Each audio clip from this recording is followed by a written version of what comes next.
Hi, and welcome back to another episode of the English Talk community. I'm Julia, and I'm so glad you're here with me today. If you're someone who has studied English grammar for years but still struggles to speak fluently, this episode is for you. You're not alone. And today we're going to talk about something that might feel a little uncomfortable at first. But trust me, it might just be the biggest shift in your English journey. Let me ask you something. Have you ever felt stuck in a conversation, even though you knew the grammar rule in your head? Maybe you paused, trying to remember the correct structure before you spoke, and the moment passed. Or maybe you've written hundreds of exercises, taken dozens of tests, and still, you can't speak English the way you want to. Does that sound familiar? Now here's the truth bomb. The real reason most learners struggle to speak English fluently has nothing to do with how much grammar they know. That's right. It's not about grammar. It never was. And I know, that might sound shocking, especially if you were taught that grammar is the foundation of language learning. But what if I told you that focusing too much on grammar might actually be the reason you're stuck? Let me say it clearly. Fluency is not the same as accuracy. Being fluent means being able to express yourself clearly and confidently, even if you make mistakes. Accuracy can come later, with time. But fluency needs freedom. Freedom from fear. Freedom from overthinking, and freedom from the pressure of getting every rule exactly right. So why are we told grammar is so important? It's because grammar is easy to teach, easy to measure, and easy to organize. You can make a textbook about grammar, you can give a test about grammar, but can you test someone's confidence in a conversation? Not really. And that's why so many learners end up believing that grammar is the answer because that's what school taught them. But real life is different. Now, don't get me wrong. Grammar has its place. It helps us organize ideas. It helps us write clearly. But when it comes to speaking, when you're in a conversation and your brain is trying to build the perfect sentence while the other person is already waiting, that's not the time to analyze sentence structure. That's the time to speak. Even if it's not perfect. Especially if it's not perfect. You don't need perfect grammar to be understood. You need connection. You need confidence. You need to trust yourself. Think about it. When you speak in your native language, do you always follow grammar rules? Probably not. Do you always use complete sentences? No. Do people still understand you? Yes. The same is true in English. I've worked with learners from so many different countries: Germany, Spain, Italy, Portugal, and many more. And again, I've seen this same pattern. Learners who can explain grammar rules better than some native speakers, but who freeze when someone asks them a simple question in English. And it breaks my heart. Because they don't need more grammar books. They need a new way of thinking, and that's why this podcast exists. Here, in this community, we believe that you don't have to be perfect to be powerful. You don't have to memorize rules before you speak. You don't need to wait until you're ready. You just need to begin. With small steps. With real conversations. With short phrases that help you communicate right now, not in the future, but today. I want you to imagine something. Imagine you're in a cafe in London. Someone turns to you and asks, "What do you do?" You freeze. You start thinking about the correct verb tense, the word order, maybe even the articles, but the moment is already gone. Now, imagine a different version of you. You smile and answer simply, "I work in marketing," or "I'm a teacher," or even just, "I work with numbers." It's not perfect, but it's real, it's fluent, and it works. That's the goal. That's where we're going together. And if this message speaks to you, if you feel that something in this episode is already helping you see things differently, then I want to invite you to join our community. Subscribe to the podcast, leave a like or a review, and share this episode with someone else who needs it. When you support this podcast, you're not just helping yourself, you're helping thousands of other learners who are walking the same path. And listen, if you've been feeling frustrated or ashamed or tired of trying so hard without results, I want to tell you something important. You're not broken. You're not lazy. You're not bad at languages. You've just been using a method that doesn't work for speaking. That's all. And you can change that. You can begin again. Right here. Right now. So take a deep breath. Let go of the pressure. You don't need to prove anything to anyone. You just need to connect. to express, to communicate. And we're going to do that together, one sentence at a time. Do. You know what fluency really is? It's being able to say what you want to say when you want to say it, without panic. That's it. And most of the time, the best way to get there is to forget about grammar for a while. Stop thinking about whether it's present perfect or past simple. Stop checking if the article is correct. Start listening. Start speaking. Start living in the language, not analyzing it. So again, welcome. This is your safe space. A space where you can make mistakes. A space where your voice matters more than your grammar. A space where progress is more important than perfection. And I promise you, if you stay with me, if you commit to changing your mindset, you will start to feel the difference. Not someday, not next year, but soon. I've seen it happen. I've seen people who were afraid to speak finally have real conversations. I've seen people who used to hide in the back of the classroom start leading discussions. And it didn't happen because they learned more grammar. It happened because they started thinking differently. And that's what I want for you. So stay with me. Keep listening. There's a lot to explore. But for now, just remember this. Fluency isn't about grammar. It's about courage. And you already have it. Let me tell you a story about someone who reminds me a lot of many of you. Her name is Sophia. She's from Madrid, and she had been studying English since she was a teenager. In school, she was always the one who scored highest on grammar tests. She could explain complicated rules with ease, and she knew exactly how to structure conditional sentences or spot mistakes in long paragraphs. If you gave her a grammar workbook, she'd fly through it. She had notebooks full of perfect exercises. But none of that helped when she had to actually speak. Sophia once told me that the first time she visited London, she was shocked by how hard it was to do the simplest things in English. Things like ordering coffee, asking for directions, or even making small talk with someone on the street. She had spent over a decade learning the language, and yet, when it came to real-life conversations, her brain just froze. She said she felt like she had all the words locked inside her head, but couldn't unlock them when it mattered most. I asked her what usually happened in those moments. She said that every time someone spoke to her in English, her mind would go straight into grammar mode. She would start thinking, is this present simple or present perfect? Or should I use the or no article here? And while she was busy organizing the sentence in her mind, the other person had already moved on. By the time she was ready to speak, the conversation had passed her by. She felt embarrassed, frustrated, and honestly, defeated. What struck me most was how clearly she understood grammar and how little that helped her in real communication. She told me she could spot the past perfect tense in a sentence within seconds, but couldn't naturally say, "I've been waiting for a while," without rehearsing it in her head first. It wasn't a problem of vocabulary or understanding. It was the fear of making a grammar mistake that held her back every time. Sophia's story is more common than you think. I hear this all the time, from learners in Spain, France, Germany, Portugal, and even from people living in English-speaking countries. The truth is, Sophia wasn't missing knowledge. She was missing freedom. The freedom to speak without judgment. The freedom to make mistakes. The freedom to sound imperfect but still be understood. I remember asking her, "What do you think would happen if you said something with the wrong tense, but the meaning was still clear?" She paused, and then she smiled a little. "Probably nothing," she said. "They would still understand me." And she was right. People care far more about what you're trying to say than whether your verb is in the correct form. The goal of language is not perfection. The goal is connection. Over time, Sophia began to change her approach. Instead of reviewing grammar rules every day, she started listening to English podcasts and repeating short, simple sentences. She would listen to phrases like, "Can I get a coffee, please?" and repeat them out loud several times a day. She started to treat English like a tool for real life, not a subject for exams. And slowly, she began to feel more comfortable. One of her biggest breakthroughs happened in a small cafe in London. She had just arrived in the city again, and instead of freezing like before, she smiled and confidently said, "Hi, can I have a cappuccino?"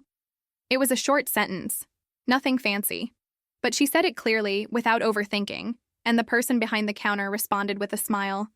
It was a simple moment, but to her, it meant everything. It was the first time she felt truly fluent. That moment didn't come from a grammar book. It came from practice, from repetition, from speaking out loud and letting go of the fear of being wrong. Sophia told me later, I finally realized that no one is checking my grammar when I speak. They're just listening. And that mindset shift changed everything for her. What I love about Sophia's journey is that it shows us the truth about fluency. It's not about having all the rules memorized. It's not about being perfect. It's about being able to express yourself clearly, even with mistakes. Grammar is a tool, yes, but it should never become a wall that keeps you from speaking. And unfortunately, that's exactly what it became for Sophia for many years. Now, she continues learning English, but with a completely different attitude. She focuses on communication first. She listens more. She repeats real-life phrases.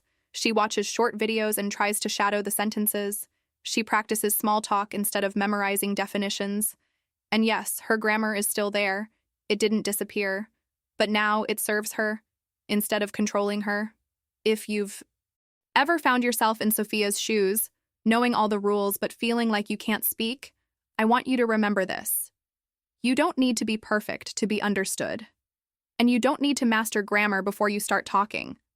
The best way to speak better English is to speak more English, even if it's messy, even if it's simple. That's how you learn. That's how you grow. Sophia's story isn't special because she's different. It's special because she's just like so many of us. She believed that grammar was the key. And when that didn't work, she felt like she had failed. But she didn't fail. She just needed a new path. A path that leads to real fluency. A path that starts with confidence, not correction. A path that says, speak now. Fix it later. And that path is open to anyone, including you. Let's talk honestly about grammar. What is its real purpose? Why do we spend so much time learning it? And why does it seem so important, especially when we're learning a new language? I want to be clear from the beginning. Grammar is not the enemy. It's a tool, but it's often given more importance than it deserves, especially when it comes to speaking. Grammar was created to describe and organize how a language works. It's like a map of the language. It tells us how words usually connect, how tenses work, and how meaning is built. But here's something most people don't realize. Grammar did not come first. People were speaking long before anyone tried to write rules about how they were speaking. Language is natural. Grammar is artificial. It came after the fact. It was invented to explain what people were already doing in real life. Think about that. Children don't learn grammar before they learn to speak. They learn by hearing language every day. They repeat. They make mistakes. They get corrected. And slowly, they start to speak more clearly. They don't sit down with a grammar textbook when they're 2 years old. They just absorb the language through experience. And honestly, that's the most natural way for all of us to learn. Even native speakers don't use grammar perfectly all the time. We make mistakes. We say things that don't follow the textbook rules. We interrupt sentences, change directions mid-sentence, repeat ourselves. We speak in fragments. But communication still happens. No one stops a conversation to correct a grammar mistake if the message is clear. In fact, most people don't even notice. I often say this to my students. Your goal is not to speak like a textbook. Your goal is to be understood. And being understood does not require perfect grammar. It requires clarity. It requires confidence. And it requires you to stop waiting until your sentence is perfectly formed before you say it out loud. Let's say someone asks you, "What did you do last weekend?"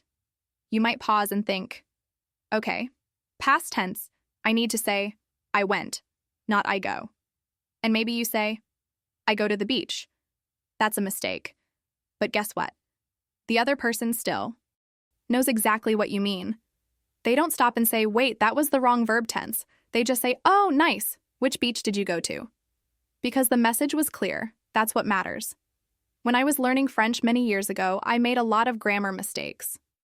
I didn't always use the correct gender or the correct tense, but I could still talk to people. I could still ask for help, share my opinions, and make friends. And that was powerful.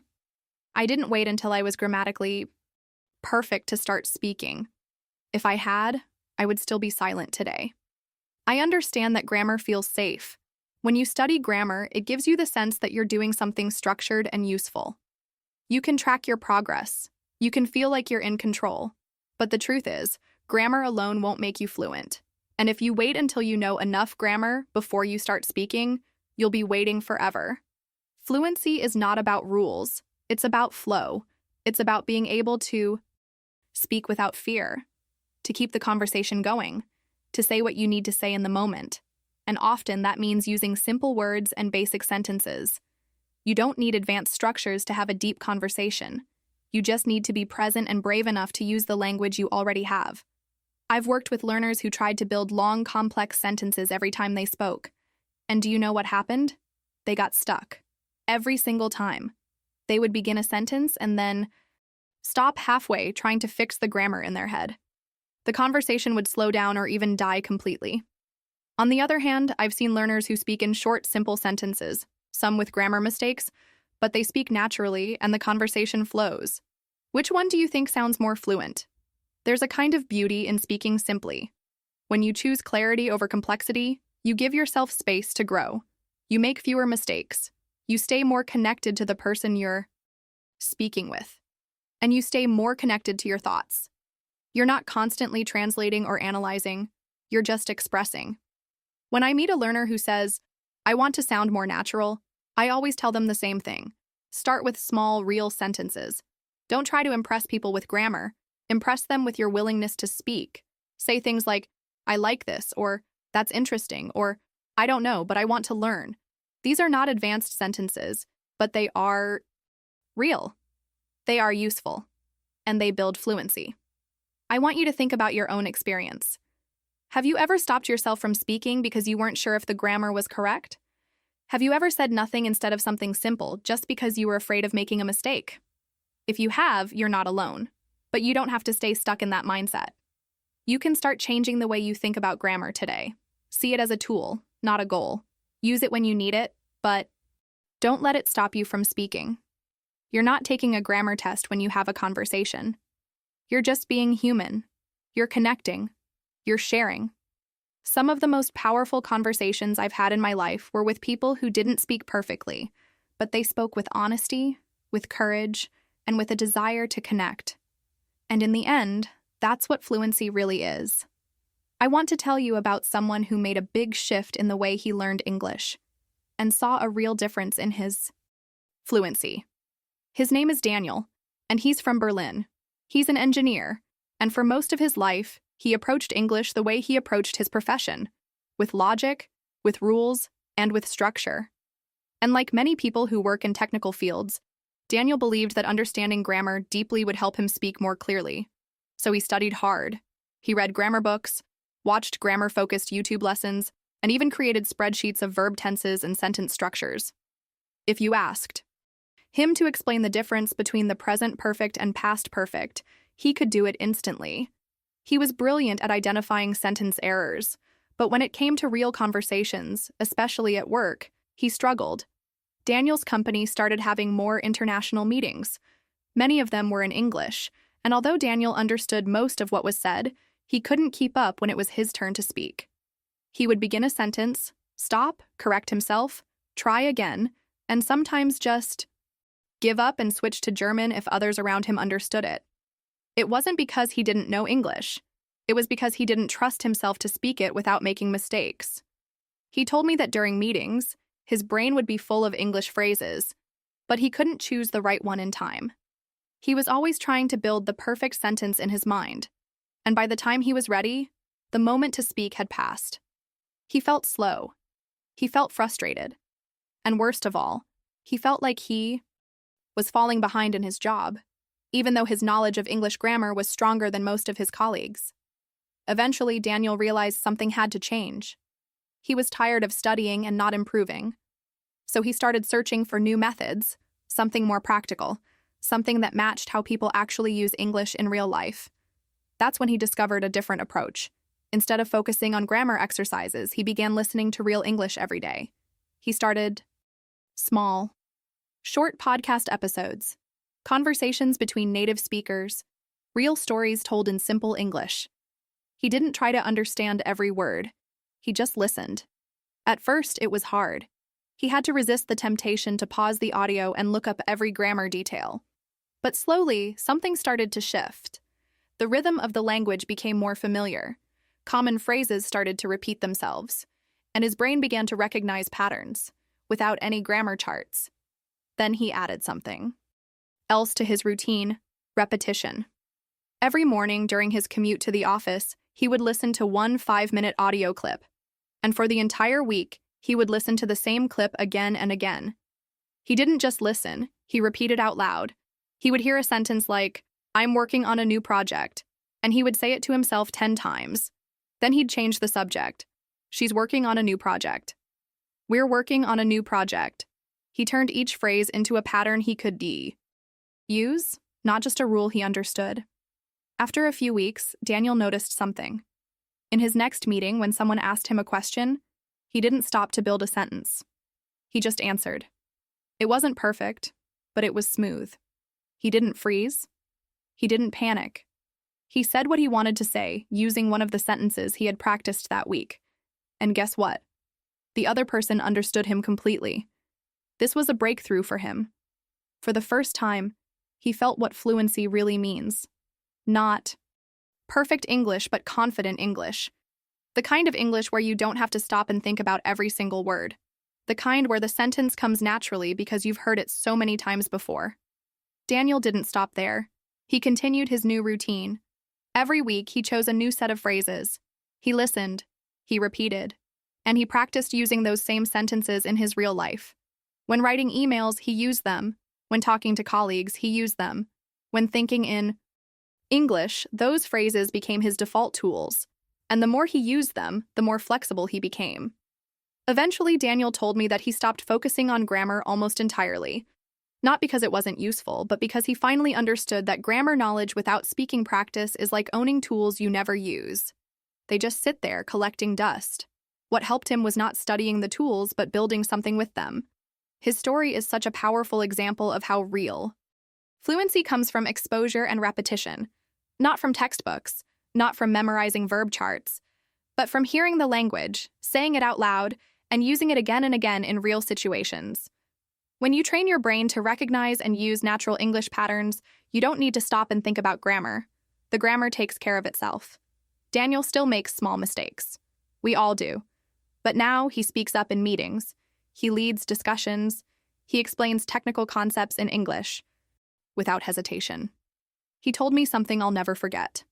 Fluency came when I stopped trying to be perfect and started trusting my voice. That's the mindset I hope every learner can reach. So if you've been spending hours studying grammar rules, but you still don't feel confident speaking, maybe it's time for your own shift. Maybe it's time to do what Daniel did. Listen more, repeat more, and practice phrases you can actually use. Because at the end of the day, English is not a subject to master. It's a language to live. Let me tell you something that changed the way I think about language and the way I help others learn to speak English. Clarity always beats complexity. I've seen this over and over again, and I've lived it in every conversation I've had with learners around the world. If you want to speak English fluently and confidently, the most important thing you can do is make your message clear. That doesn't mean using long, advanced words or complicated grammar. Structures. It means speaking simply, thinking clearly, and getting your message across. Sometimes we believe that the more advanced our sentence sounds, the more intelligent we appear. But that's not how communication works. Language is about connection, not performance. I've heard learners freeze in the middle of a sentence because they're trying to remember how to use a conditional phrase or an advanced idiom. I've seen the anxiety on their faces as they search for the perfect expression, while the conversation keeps moving without them. And I always tell them the same thing. Simple is powerful. Short, clear phrases help your brain respond faster, help the other person understand you instantly, and reduce the pressure you feel while speaking. Let me give you an example. Imagine someone asks you, "What are you working on this week?" You might try to say something like, "Well, I've been dedicating a substantial amount of time to a project that involves optimizing the performance of our internal systems." That's a long sentence, and while it's grammatically correct, it's heavy and unnatural for most conversations. Now imagine you say, "I'm working on a new project to improve our systems." That version is clear, simple, and gets the point across in half the time. And most importantly, it gives you confidence. You're not struggling, you're speaking. Here's another one. Instead of saying, I am in the process of gathering feedback from various departments regarding the implementation of the new guidelines, just say, I'm collecting feedback about the new guidelines. It's short, it's effective, and it keeps the conversation moving. I always encourage my students to build a library of short, useful phrases they can use in different situations. These phrases are not fancy, but they are gold when it comes to real-life speaking. For example, I'm not sure, but I'll find out. Let me check and get back to you. Can we talk about it later? I don't understand. Can you say that again? That sounds good to me. I agree with that. I'm almost done. I need more time. These are the kinds of phrases that help you speak quickly and clearly. They reduce the mental load on your brain because they're easy to remember and easy to use. When you stop trying to build the most perfect sentence and start using phrases you've practiced many times, you become faster, more confident, and more fluent. There's a reason native speakers often use simple language. It's not because they don't know complex grammar. It's because in daily life, we all prefer communication that's fast and clear. Think about how people talk in a busy office, in a restaurant, or on a phone call. You don't hear long, academic-style sentences. You hear, I'll call you back. Let's meet tomorrow. That's not working. Try again. These are the real sentences of real life, and they're exactly what learners need to practice. Some learners worry that if they speak too simply, they won't sound professional or intelligent. But the truth is, being clear makes you more effective. When people understand you quickly, they respect your communication skills. They trust you, and they want to talk to you again. That's what fluency is all about. I remember one student, a doctor from Argentina, who said to me, Julia, I know a lot of words, but I always feel nervous when I have to speak during conferences. When we looked at how he was forming his sentences, we saw that he was trying to translate complex ideas word for word from Spanish into English. The result was slow, awkward, and confusing, even to himself. Once we simplified his language, everything changed. Instead of saying, the treatment protocol I am intending to recommend consists of several pharmacological elements, he learned to say, I recommend this treatment. It includes a few medications. It was like he unlocked a new version of himself, one that could finally share his knowledge without fear. So here's the mindset I want you to try. Clarity first, always. Whenever you want to say something in English, ask yourself, what's the simplest way I can say this? What's the clearest way? What will help the other person understand me right away? Sometimes that means breaking a long sentence into two short ones. Instead of saying, I was hoping you could provide me with some additional insight into the matter we discussed previously, you could just say, can you explain more about what we talked about? It's direct, it's friendly, and it works. Other times, it means avoiding words you don't feel comfortable with. If you're unsure about a word, don't use it. Use the one you know. Your goal isn't to impress, it's to connect. And the more you practice using simple, clear English, the more confident and fluent you'll feel in every situation. Whether you're in a meeting, on a call, at a cafe, or sending an email. I always say you don't need complex grammar to sound intelligent. You need to be understood. That's what real communication is. When someone hears you, understands you, and responds, that's the success. It doesn't matter how perfect your grammar is if no one knows what you're trying to say. But if your message is clear, your English is already working for you. That's why I focus so much on helping learners think clearly first. When your thoughts are clear, your language becomes clear too. And when your language is clear, people listen. They connect. And they remember what you said. That's the power of simple English. Let me ask you something. When you speak English, do you still think of yourself as a grammar student? Someone who's always trying to get the sentence right, checking the structure in your head before you say a word? If that's you, you're not alone. That used to be me too, and I see it every day in learners from all over the world. You've studied so much, maybe even passed grammar tests, and yet, when it's time to speak, you hesitate, you freeze, or you overthink. Why? Because your identity is still tied to being a grammar student, not a confident communicator. Today, I want to invite you to shift that identity. Let's stop trying to be perfect English students. Let's start becoming confident English speakers. There's a big difference between knowing grammar and being able to communicate. Communication is about connecting. It's about expressing a thought clearly enough that the other person understands you. That's it. You don't need to speak like a textbook. You don't need to sound like a native speaker. You just need to be heard and understood. When you see yourself as a grammar student, your brain focuses on accuracy. That means you're constantly analyzing your words before you speak. It's like driving with the handbrake on. You might move, but it's slow, it's stressful, and eventually, it becomes exhausting. On the other hand, when you shift into the identity of a communicator, your goal becomes clarity, not perfection. You allow yourself to speak even if it's not perfect. You take the risk of making mistakes because your focus is on the message, not the mechanics. This mindset shift isn't always easy. Many learners carry a deep fear of being judged or sounding wrong. That fear is often rooted in school experiences where mistakes meant red marks and low grades. But here's the truth. Real-life English doesn't punish mistakes. Real-life English rewards effort, presence, and connection. Think about the last time you spoke with someone whose English wasn't perfect, but you understood them anyway. Did you laugh at their grammar? Of course not. You probably admired their courage. That's how people see you too. I want to give you a little exercise that might help you begin this shift. It's simple but powerful.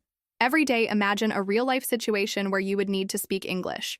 Maybe ordering food at a restaurant, maybe answering a question in a meeting, maybe asking for help in a store.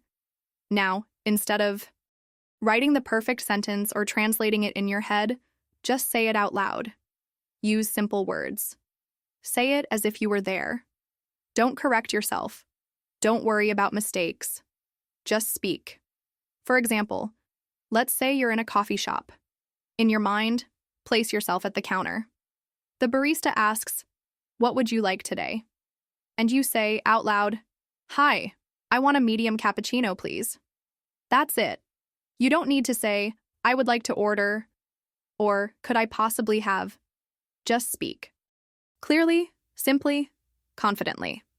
Your brain learns from this kind of practice more than it learns from grammar exercises.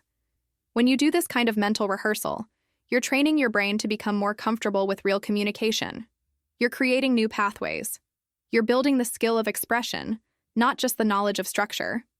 And over time, your confidence grows. Not because you know more rules, but because you've practiced using your voice.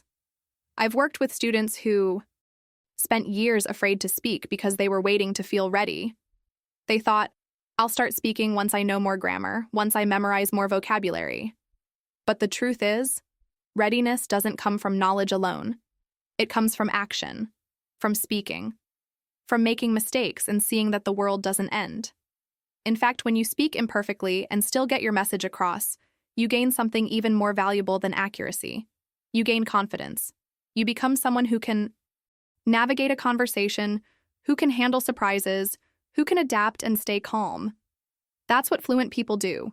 They don't speak perfectly, they speak flexibly, they stay in the conversation even when they don't know every word. That's the identity I want for you. Not a grammar student, but a confident communicator.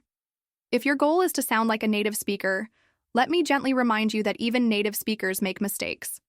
They mix up tenses, forget words, say and but they keep going. That's fluency. It's not about getting it all right. It's about not letting fear stop you.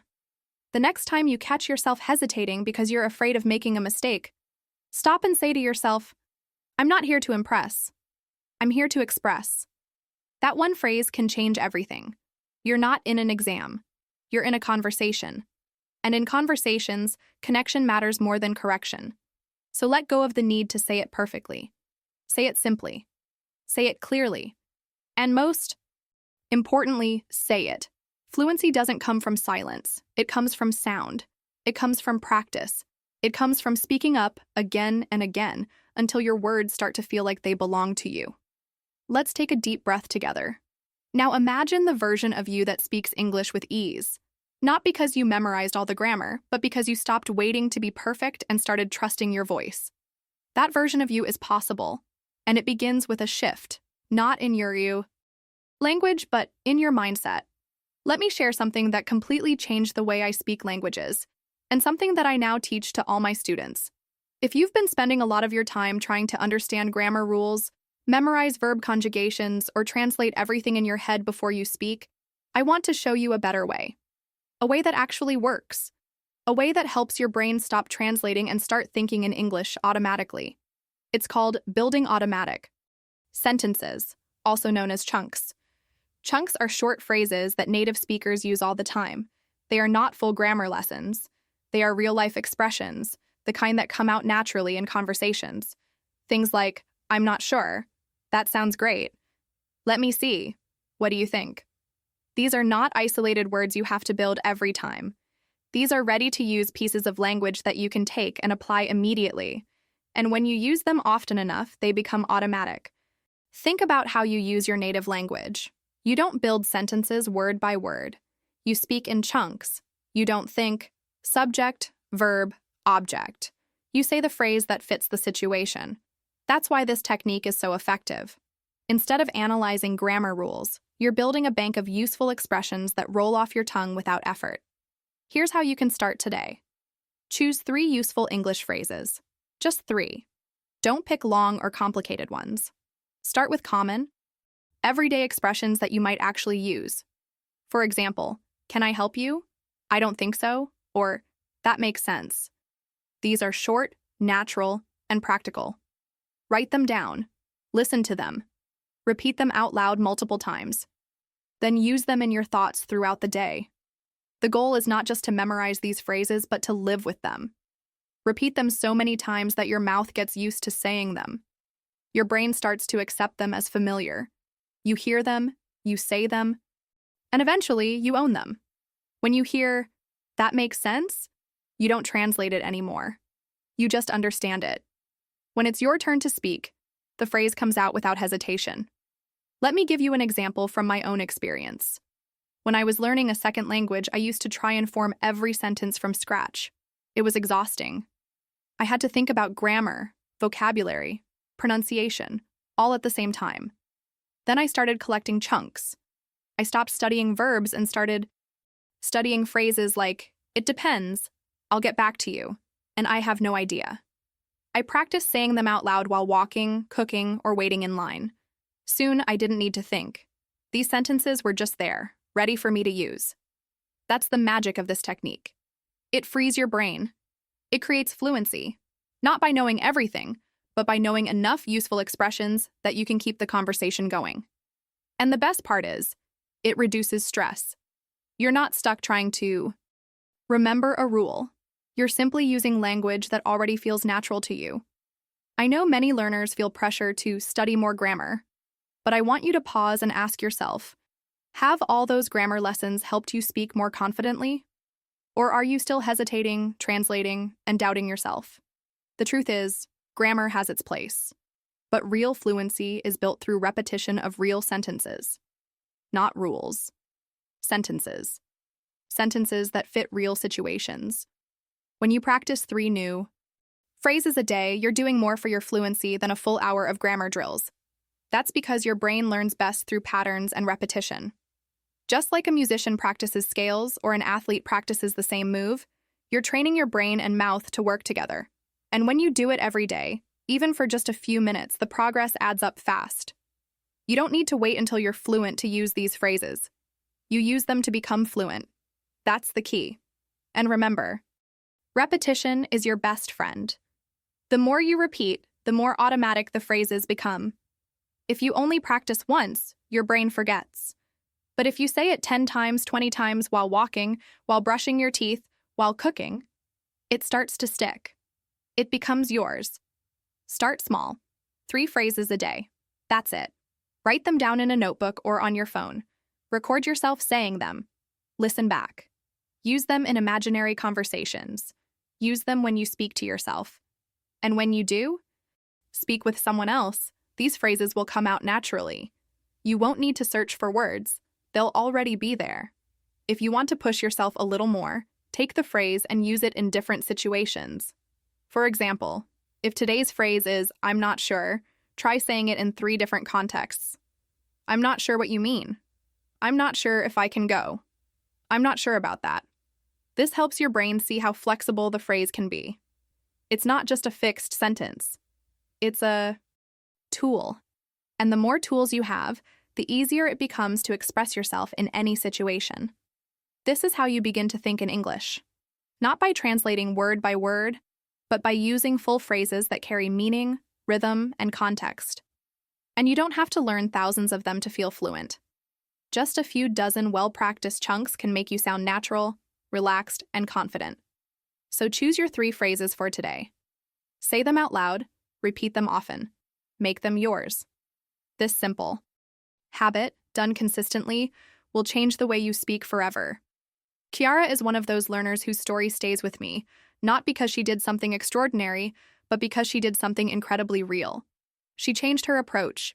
She stopped relying on grammar books, and for the first time, she started making real progress. Chiara is from Milan, and when I met her, she was working in the tourism industry. That meant speaking English was not just something she wanted, it was something she needed. Every day she had to greet tourists, answer their questions, help them with directions, and sometimes even deal with unexpected situations. She couldn't afford to be stuck thinking about grammar rules. She needed her English to flow. When Kiara first came to me, she had years of English classes behind her. She had studied verb tenses, conditionals, reported speech, you name it. She could explain grammar better than many native speakers. But when it came to speaking, she froze. Eyes would search for the right word, her mouth would hesitate, and then she'd say, "Sorry, my English is not very good." But it wasn't true. Her English was fine. The real problem was that she didn't trust herself. She was too focused on getting everything perfect. I remember asking her to describe a typical day at work. She started, "Every day I go to work at 8. I take the metro." Then she stopped. "Is it correct?" she asked. That moment said everything. Her focus wasn't on communication, it was on correctness. She wasn't thinking about connecting. She was thinking about avoiding mistakes. That's when I suggested something different. I invited her to a conversation club. It wasn't a class. There were no grammar lessons. It was just people talking, sharing stories, asking questions, laughing at misunderstandings. At first, Kiara was nervous. She said, "What if I say something wrong?" And I told her, You will. Everyone does. And that's okay. In her first meeting, she barely spoke. She listened, smiled politely, and said a few short sentences. But she came back the next week, and the next. Little by little, she started joining the conversations. She stopped worrying about the grammar and focused on understanding and being understood. And something amazing happened. Her English started to flow. One week, she told a story about helping a lost tourist from Canada. The way she told it wasn't perfect. She mixed tenses, forgot an article here and there, but it was real. And everyone understood her. More than that, everyone responded. They laughed with her, they asked questions, and she answered. I could see it in her eyes. That moment of realization. She didn't need to be perfect to be effective. She needed to be present. She needed to be real. Kiara started collecting phrases she heard in the club. Not grammar explanations, just phrases. Things like, "You know what I mean? That happened to me too. No worries? Let me think."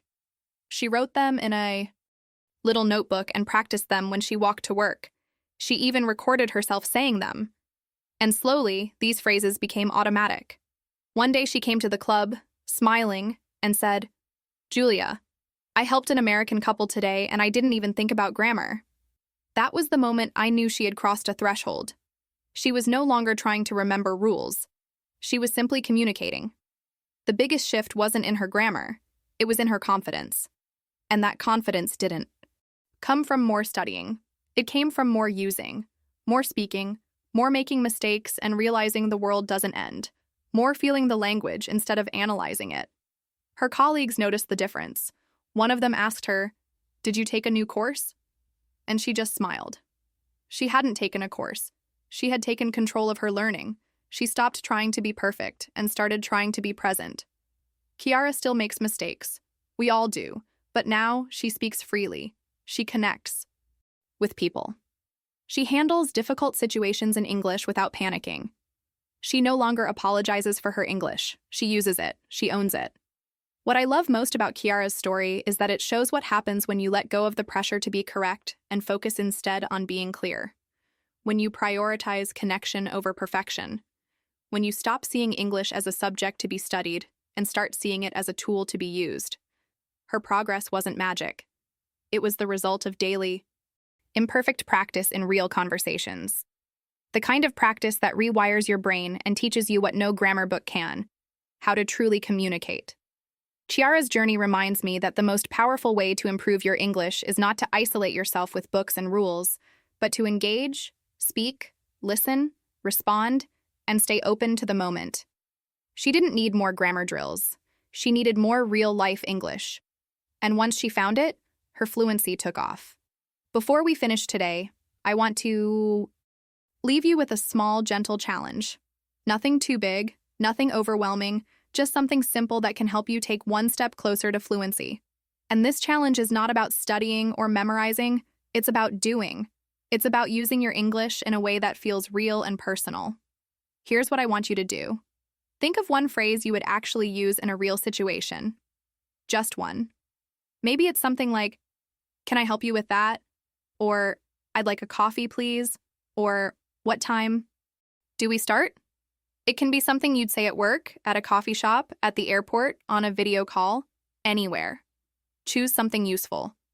Something that feels like you. Once you have that phrase, say it out loud. Not just once. Say it 5 times, 10 times. Say it while you're walking around your room. Say it while looking in the mirror. Whisper it. Say it loudly. Get your mouth used to the sound of it. Get your brain used to the rhythm. Make it yours. This might seem like a small thing, but this is exactly how fluency begins. Not with long grammar explanations, not with trying to understand everything at once. It begins with clarity, with one phrase, spoken clearly, confidently, and often. Some of you might be thinking, but that's too easy. And I want to tell you, that's exactly the point. Fluency is not built in one day. It's built in layers. You don't wake up fluent. You become fluent, step by step, phrase by phrase, situation by situation. Today's challenge is just the beginning. One phrase today, another phrase tomorrow. And little by little, you'll have an entire toolbox of expressions ready to go when you need them. You won't need to pause and translate in your head. You won't need to worry if it's perfect. It will feel natural because you've practiced it, not in theory, but in your real voice. And I want you to remember something important. You don't need to be perfect. You just need to start. You need to speak today, not someday. You don't need to sound like a native speaker. You don't need to have a perfect accent. You just need to be understood. You just need to say something and mean it. Because when your words carry meaning, when they come from a real place in you, they matter. They connect. So choose your phrase, repeat it, use it, and be proud of it. This is how confidence grows. Not all at once, but in steady, daily actions. In little moments when you decide, I'm going to speak, even if I'm nervous, even if I make mistakes. I'm going to speak because my voice matters. Maybe today you'll say your phrase only to yourself. Maybe tomorrow you'll say it to someone else. That's still progress. Every repetition counts. Every time you speak out loud, you build a little more fluency, a little more ease, a little more confidence. And remember, fluency doesn't start with speed. It starts with clarity, with choosing words that you understand, with repeating them until they belong to you, until they feel like part of how you express yourself in the world. That's not just language learning. That's transformation. I've seen this happen again and again, with Daniel from Berlin, with Chiara from Milan, with learners from all over the world. People who let go of the need to be perfect and instead focused on being present. People who took one phrase, one step, one effort at a time, and slowly, everything changed. So today, I invite you to do the same. Choose your phrase. Say it out loud. Practice it with intention. Feel your voice getting stronger. Know that every time you speak, even to yourself, you are moving forward. You are learning in the most real way possible, by doing. And if this episode helped you see fluency differently, if it gave you one idea or one little push to speak more, then I invite you to share it. Share it with a friend who's learning English too, someone who might be stuck in the same old study habits, someone who needs to hear that it's okay to start small, that they don't need to be perfect. Either, they just need to begin, because the more we support each other, the more we grow. Language is about connection, and every person you encourage, every voice you uplift, helps build a stronger, braver learning community. So go ahead, speak your phrase, share your progress, and keep going. I'll be right here with you, every step of the way.